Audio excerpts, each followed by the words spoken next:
je dois vous dire au départ que j'aime cette estrade.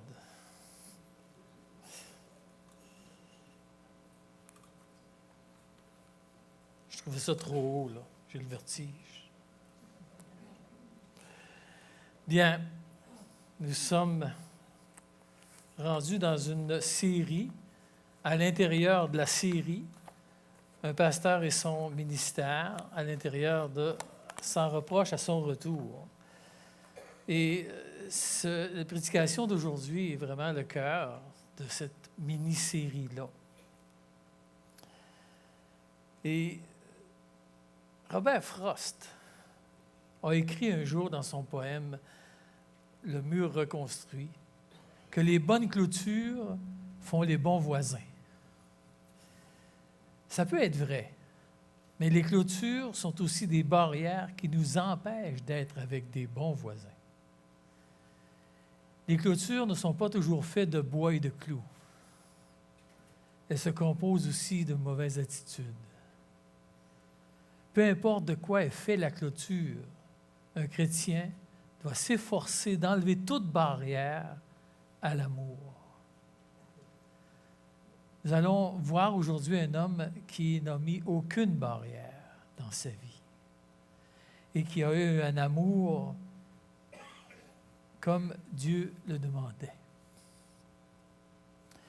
On va lire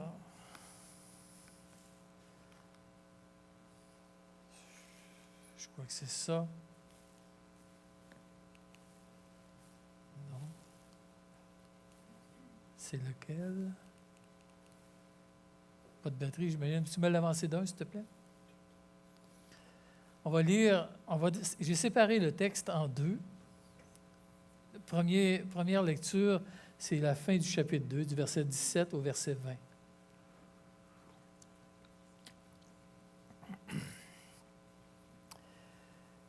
Pour nous, frères, après avoir été quelque temps séparés de vous, de corps, mais non de cœur, nous avons d'autant plus ardemment le vif désir de vous voir. Aussi voulions-nous aller vers vous, du moins moi, Paul, une et même 2 fois. Mais Satan nous en a empêchés. Qui est en effet notre espérance, ou notre joie, ou notre couronne de gloire? N'est-ce pas vous aussi dans notre Seigneur Jésus-Christ lors de son avènement? Oui, vous êtes notre gloire et notre joie. À la fin du chapitre 2, Paul ouvre son cœur.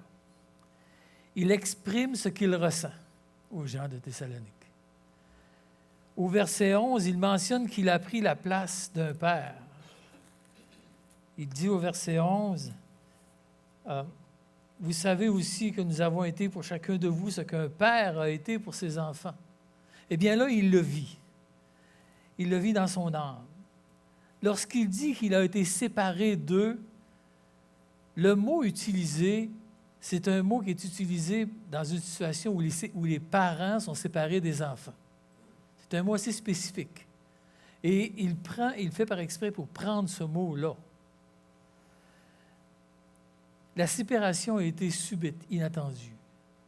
Dans Actes 17:10, il dit « Aussitôt les frères firent partir de nuit Paul et Silas pour Bérée. » Il y a eu du tumulte, il y a eu des pressions, et ils ne voulaient pas que Paul soit attaqué, et ils sont partis de nuit sans considérer l'assemblée, sans considérer le revoir des gens. Ils sont partis en vitesse. Et ça explique un peu la teneur de cette lettre. Paul doit s'expliquer auprès des gens de Thessalonique, par amour. Tu ne quittes pas quelqu'un sans dire au revoir. Ce n'était pas dans le but de Paul. Et par amour, il dit, il faut absolument que je vous dise quels sont mes sentiments à votre égard. Mais comment Paul a fait pour développer ce cœur pour ces gens? Comment Paul peut dire à quelque part qu'il est un père pour ces gens-là? Il arrive, c'est un court temps, et il réussit à dire qu'il les aime comme un père. Je sais bien que les premiers instants que j'ai été père, ça n'a pas été facile. Je n'ai pas toujours aimé ça. surtout le changeage de couche et ainsi de suite, c'était pas tout à fait. Puis quand ça pleurait toute la nuit, c'était pas tout à fait. C'est ça être père. Mais Paul, en un court temps, a développé ce cœur. Je crois que Paul est comme un honnête serviteur, a voulu servir son maître de la meilleure manière. Mais l'Esprit a guidé, influencé, il a donné le vouloir et le faire. Paul, malgré qu'il soit un grand homme de Dieu, ce n'est pas son œuvre que l'on regarde. On lit les écrits de Paul, mais ce n'est pas l'œuvre de Paul, c'est l'œuvre de Christ, à travers Paul. Et ça fait toute la différence. Paul avait un maître, il obéissait au maître. Et non pas, c'était pas Paul qui était en avant, mais c'était Christ et l'Esprit. Un jour, dans l'église d'Antioche, dans Actes 13, 2, l'Esprit dit aux docteurs et aux prophètes, « Mettez à part Barnabas et Saul pour l'œuvre à laquelle ils ont été appelés. » Paul a été appelé. Mais les compagnons de Paul ont aussi été appelés. On les voit au début, au chapitre 1, au verset 1, lorsqu'il dit « Paul, Sylvain et Timothée à l'église de Thessalonique. » Ces deux hommes-là aussi ont été appelés. On voit aussi que Timothée va venir plus loin. On va le mettre la semaine prochaine. L'apôtre Jean aussi a été appelé. Il avait ce même cœur. Lorsqu'il dit, dans 3 Jean 1 et 4, il dit « L'ancien à Gaius, le bien-aimé, je n'ai pas de plus grande joie que d'apprendre que mes enfants marchent dans la vérité. » Ces hommes de Dieu qui sont impliqués dans le ministère ont comme base l'amour. Paul lui-même avait cette même attitude dans l'église de Philippe, dans Philippiens 1, 4 et 1. Il va dire les mêmes mots. Il va dire à peu près les mêmes mots aussi dans l'église de Corinthe, dans 2 Corinthes 7, 4. Plusieurs hommes et femmes à travers les siècles ont démontré ce cœur. Voilà le principal appel de Dieu, développer un cœur aimant pour les enfants de Dieu. Mais cette relation dans l'Église existe encore. Étant donné que c'est la même œuvre. Ici, Cap-la-Madeleine n'est pas l'assemblée de Stéphane ou Adama ou Denis ou Trevor ou David ou peu importe. C'est l'assemblée de Christ, c'est l'œuvre de Christ ici. De cette même manière, nous avons été mis à part pour ce que nous avons été appelés. Comme Paul, nous avons été mis à part pour ce que nous avons été appelés. Chacun dans son rôle différent. Chacun dans ce qu'il est capable de faire, dans ce que l'Esprit le guide à faire. Les anciens, les enseignants, ceux qui nettoient, ceux qui organisent, ceux qui prennent soin, et ainsi de suite. Mais chacun a été appelé. Ça, c'est une chose qui est sûre.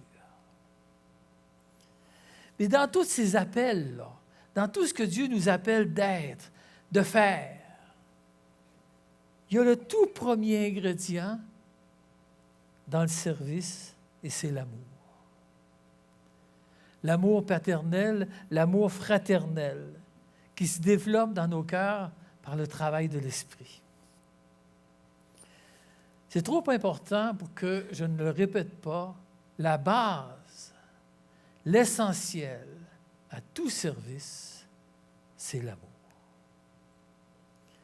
Je vais prendre comme exemple l'Église d'Éphèse.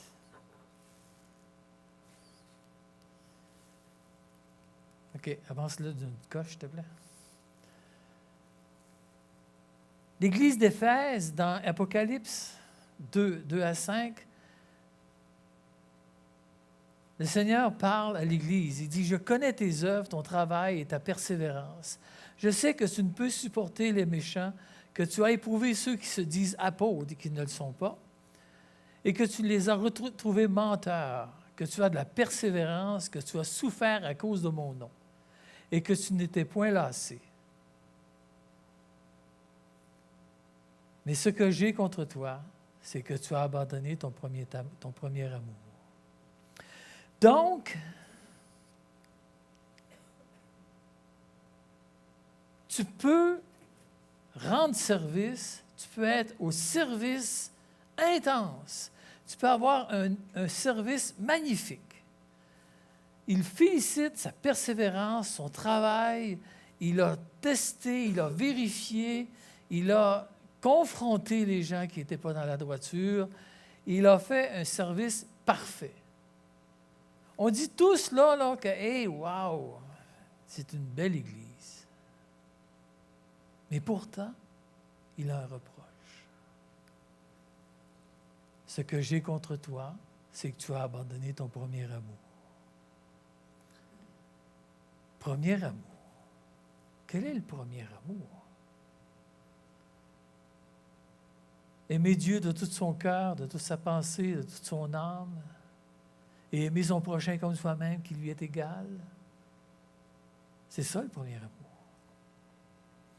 Les gens l'ont abandonné. Ils ont abandonné ce premier amour.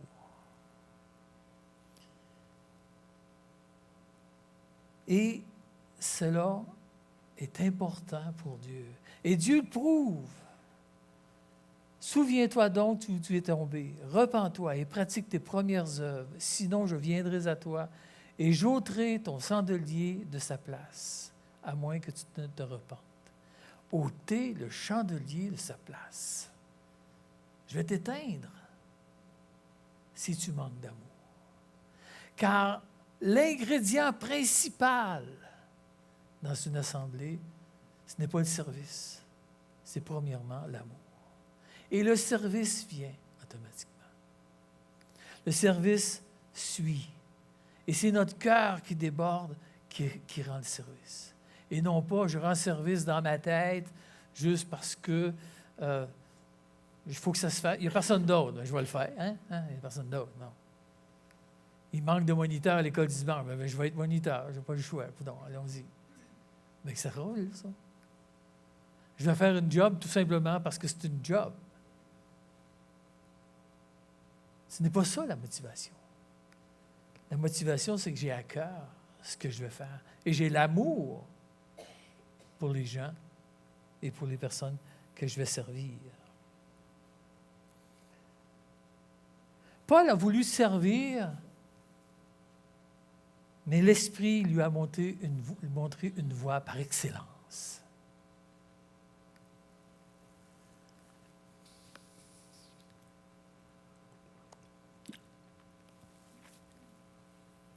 À travers cette voie excellente, Paul voit son espérance, sa joie et sa couronne de gloire à son avènement. Même si son espérance est réellement en Jésus-Christ, lorsqu'il dit dans 1 Timothée 1, c'est Jésus-Christ qui est notre espérance. Ce n'est pas l'assemblée de Cap-la-Madeleine. Mon espérance est en Jésus-Christ. Peu importe que je serai dans le monde, si un jour Dieu m'appelle ailleurs, mon espérance va rester la même. Mais ce qu'il voit dans l'Église de Thessalonique, c'est l'œuvre visible que Christ a créée. Il est l'instrument de Dieu qui lui permet de voir une œuvre éternelle dans le futur. Elle n'est pas éternelle dans le sens de Dieu est éternel, parce qu'elle a un début, elle a un commencement.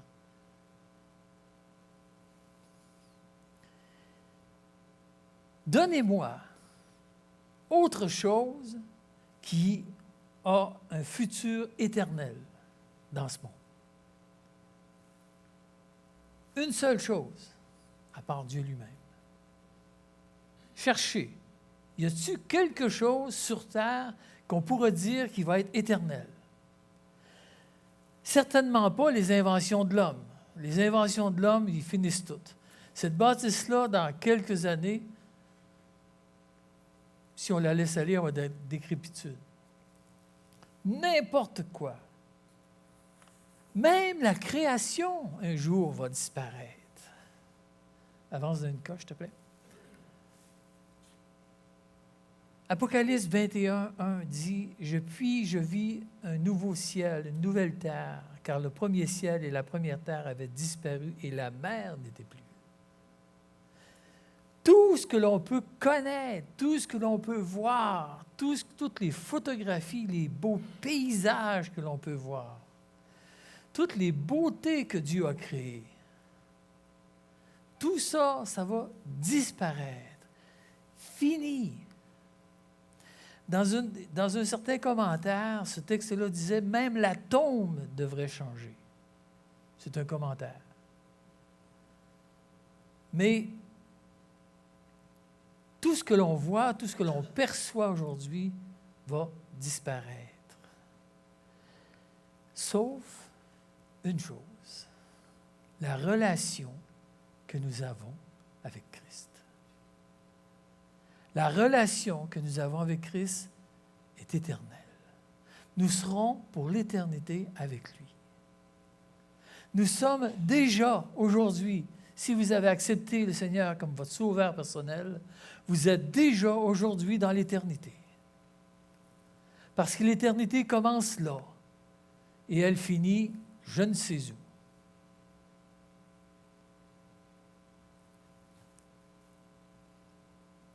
La seule œuvre dans tout l'univers qui va résister au temps.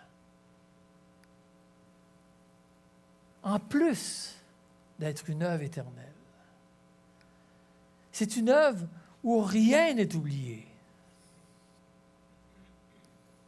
Ça vous est sûrement arrivé de travailler et de faire quelque chose puis que personne n'ait reconnu quoi que ce soit de ce que vous ayez fait. Et ça arrive fréquemment. J'ai encore des images dans ma tête. Et ça nous arrive. Mais ce n'est pas le cas avec Dieu. Ce n'est pas le cas avec son œuvre. Jésus a enseigné ses apôtres dans Matthieu 10, 41, 42, lorsqu'il disait « Celui qui reçoit un prophète en qualité de prophète recevra une récompense de prophète. Celui qui reçoit un juste en qualité de juste recevra une récompense de juste. Et quiconque donnera seulement un verre d'eau froide à l'un de ces petits, parce qu'il est mon disciple, je vous le dis en vérité, il ne perdra point sa récompense. » On ne parle pas de ce verre d'eau-là. Okay? Ce n'est pas littéral. Mais c'est une belle image qui dit à quelque part que peu importe la petite chose que tu vas faire, la moindre petite douceur, la grâce que tu vas donner à quelqu'un, Dieu la reconnaît. Et il y a une récompense attachée à cela. Ce que l'Esprit me montre à travers le ministère de Paul et à travers la parole, c'est que ça me réconcilie avec la difficulté.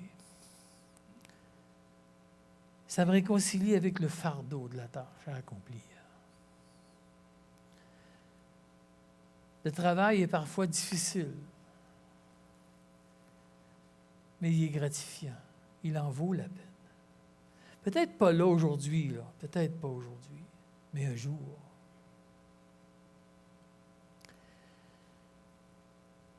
Si j'ai une certaine joie, une certaine gloire à avoir une belle maison, une belle voiture, des beaux vêtements, un bel, mettez le nom que vous voulez.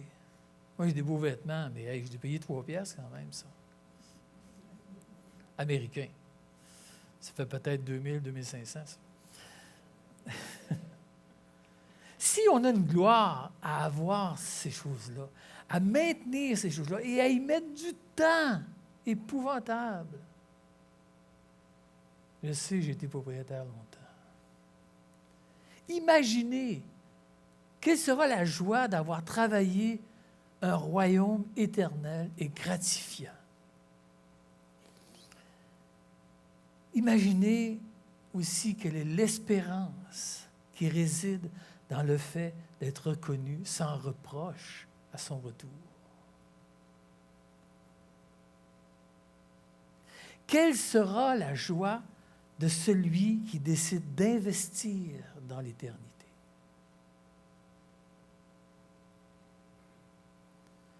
Ça ne se calcule pas. On ne peut pas dire « je vais être tellement joyeux ». C'est impensable la joie qu'on va avoir. C'est la joie d'avoir quelque chose, un bien matériel multiplié par à la puissance de je ne sais plus quelle puissance. Mais c'est certainement la puissance de Christ.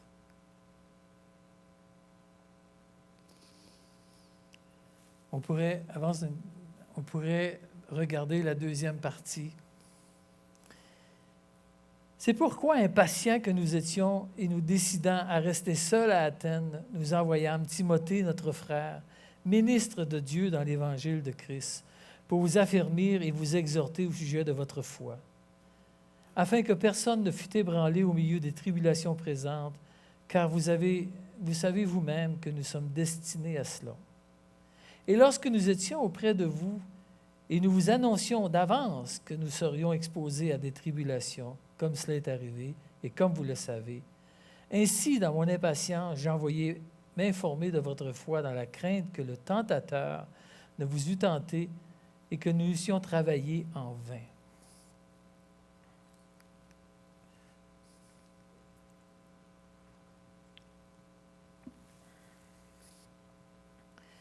Il est impossible que les sentiments de Paul, s'il est sincère, ne se transforment pas en action. Donc, Paul passe à l'action. Et les Thessaloniciens ont déjà été enseignés à propos des afflictions. Ils savent. Ils veulent dire, comme vous savez vous-même que nous sommes destinés à cela. L'étape suivante est maintenant de le vivre. Ces jeunes sauvés avaient besoin d'être affermis, exhortés. Ils avaient besoin d'être accompagnés pour qu'ils soient ramenés à la pensée d'éternité.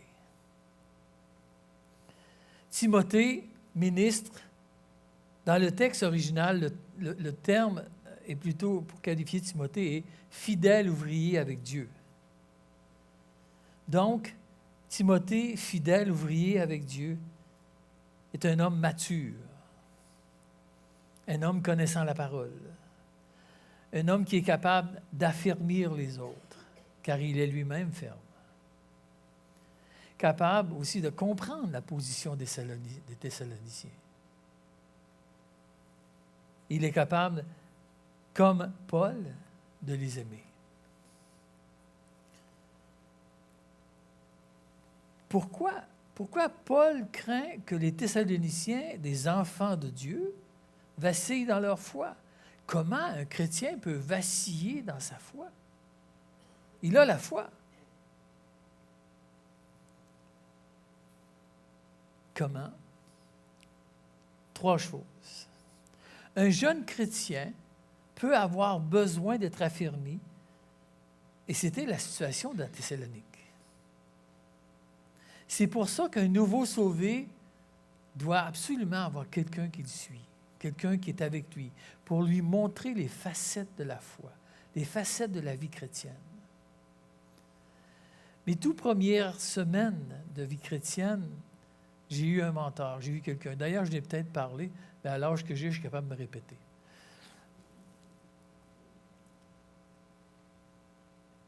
C'est un homme qui m'a montré à prier. C'est un homme qui me dit qu'on peut parler à Dieu. Ah ouais, on peut parler à Dieu. Ah ouais. Et d'ailleurs, c'était un cordonnier. Et puis, sur sa porte d'entrée, c'était écrit « Dieu est vivant, je le sais, j'ai parlé avec lui un matin ».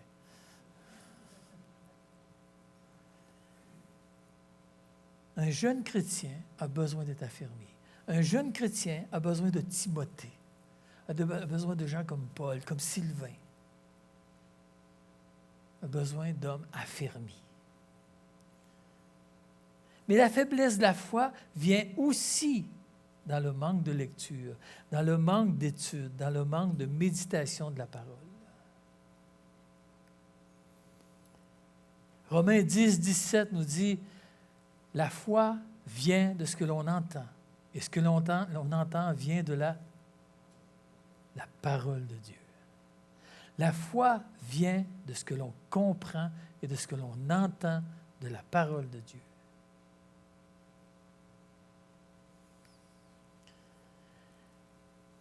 Autre point, l'absence habituelle aux réunions. Je ne dis pas une fois de temps en temps, c'est pas ça. L'absence habituelle aux réunions qui est une source d'affermissement et d'exhortation. Lorsque je viens ici, le dimanche matin ou d'autres matins, et qu'on parle du Seigneur, et qu'on chante les cantiques, et qu'on et qu'on prie, et qu'on fait toutes sortes de choses qui mettent gloire à Dieu, c'est une source d'affermissement et d'exhortation à mon âme. Ça me fait du bien de savoir, je le savais, mais ça me fait du bien de me faire rappeler ce matin que Jésus est le gardien de mon âme. Dans Hébreux 10, 25, il mentionne de ne pas abandonner l'assemblée et exhortons-nous les uns les autres. Et ce texte-là a été mis dans un contexte de tribulation, dans un contexte où les Hébreux étaient tiraillés, ils étaient, j'ai pas le mot, je cherche le mot, là.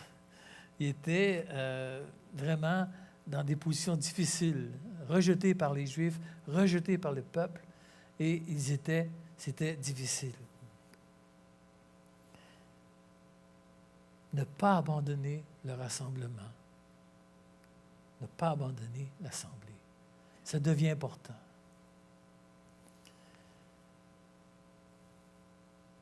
Comment la foi opère? Lorsque je lis dans la parole que je puis tout par celui qui me fortifie, prenons cet exemple. Par la foi, ces mots deviennent plus que des mots. Ils deviennent une vérité. Ils deviennent une présence dans ma vie. C'est des mots qui, à quelque part, ont un impact qui vont faire en sorte que ma vie va changer, qui vont faire en sorte que je vais utiliser ces mots-là pour grandir. Je vais pouvoir faire des choses que je ne faisais pas avant. Et c'est par la foi. Un chrétien a absolument besoin que sa foi soit présente jour après jour. Ce n'est pas la quantité.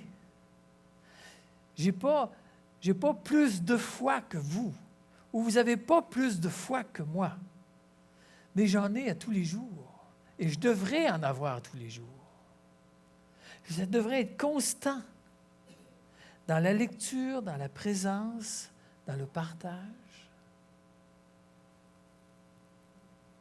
Ma foi grandit. Pourquoi? Pourquoi que je devrais avoir une foi qui grandit à tous les jours? Parce que dans les afflictions, comme le texte nous dit, les épreuves éprouvent notre foi. Si nous ne sommes pas fermes dans notre foi, notre vie chrétienne chancelle. Nous devenons boiteux. Et nous devenons facilement la proie du tentateur. Et croyez-moi, le diable a l'intelligence pour être efficace à ce niveau-là. Si nous sommes faibles dans notre foi, Satan se réjouit. Yes, une proie facile.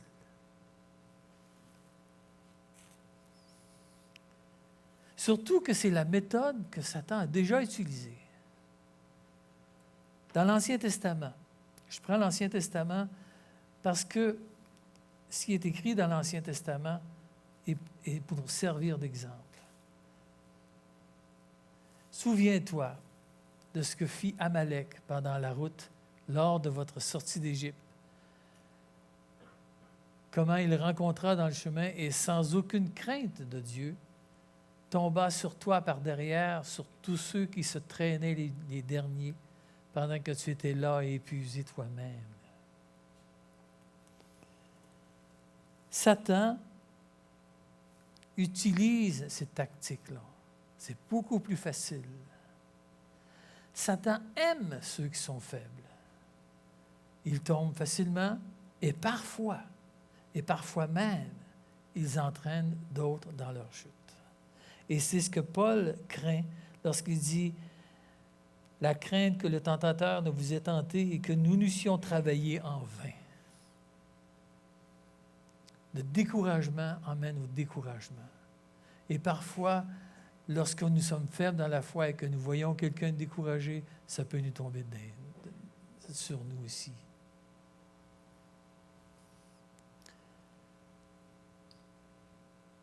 Une des tactiques de Satan est d'être le plus discret possible. Se faire oublier et tenter de nous influencer vers le mal sans que cela paraisse. Et nous nous posons des questions parfois en disant « Comment ça se fait? » Et nous ne savons même pas que ça vient de Satan. La parole est claire. Selon Jacques 4,7, il dit « Soumettez-vous donc à Dieu, résistez au diable, et il fuira loin de vous. » Nous devons et nous pouvons résister au diable. Premièrement, en se soumettant à Dieu, en se soumettant à sa parole, qui est Dieu. La parole de Dieu, c'est Dieu. C'est la volonté de Dieu, c'est ce que Dieu veut. Donc, lorsque vous obéissez à la parole de Dieu, vous obéissez à Dieu. C'est très simple. C'est très, on va dire, ne faites pas offense à notre intelligence. Mais il faut se rappeler de cela. Lorsque Dieu dit quelque chose, c'est Dieu qui le dit et c'est Dieu qui veut qu'on fasse ça et c'est lui.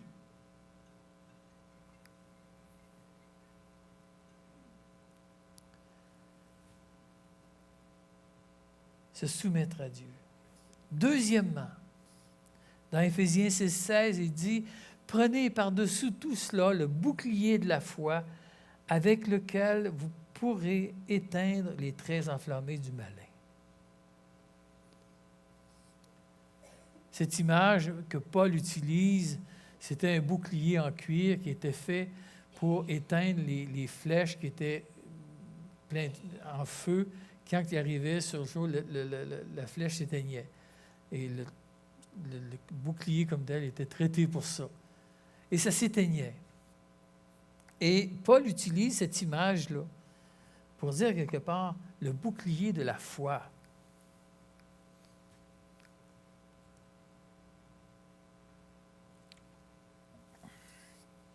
Le bouclier de la foi.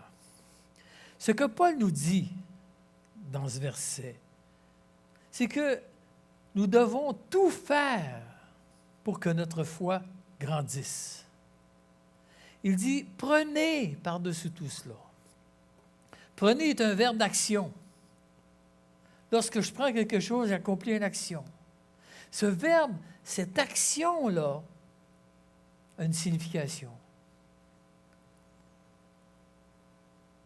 Ce n'est pas passivement que notre foi va grandir, que notre foi va s'affermir. Lorsqu'on prend des actions pour que notre foi grandisse, elle va grandir. Si nous ne faisons rien, si nous n'allons pas aux assemblées, si nous ne partageons pas, si nous ne lisons pas notre Bible, pensez pas à quelque part que votre foi va s'affermir et grandir. Vous n'allez que vous affaiblir dans votre foi. On ne peut pas fuir le malin. On ne peut pas fuir Satan. Pierre nous le décrit comme un lion rugissant qui rôde, attendant sa proie. Aujourd'hui, autour de nous, Satan se promène, cherche qui il va attaquer.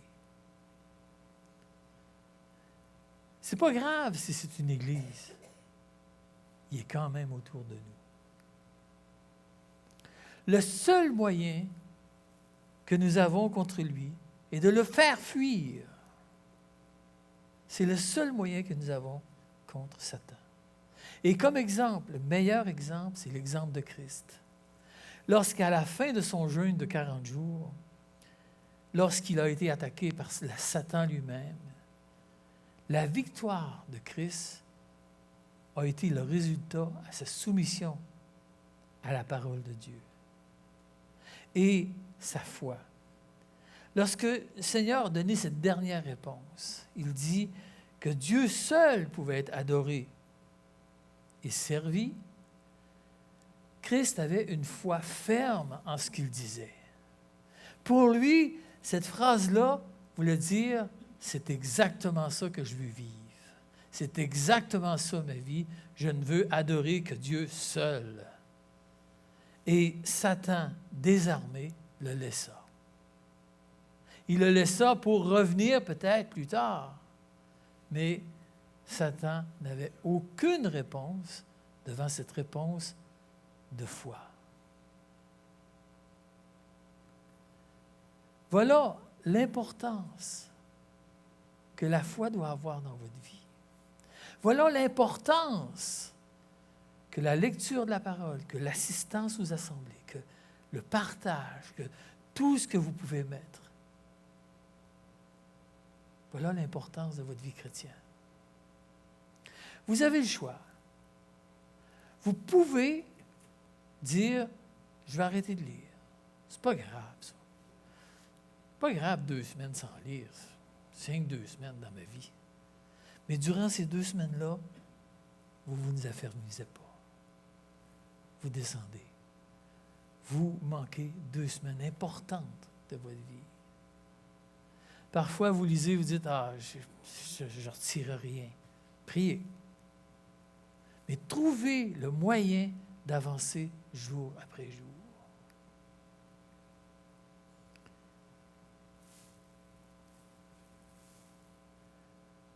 Conclusion. Qu'est-ce qui nous ralentit dans notre marche dans la voie de l'excellence que Paul nous donne? Quel est l'exemple de Paul?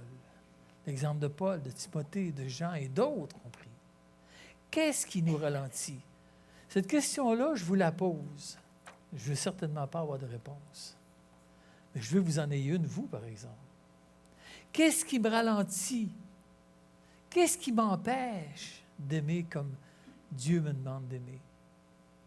Et cette voie par excellence, selon 1 Corinthiens 12, 31 et la suite, 1 Corinthiens 12, 13, que vous devriez lire, qu'est-ce qui m'empêche d'acquérir ces qualités de l'amour dans ma vie?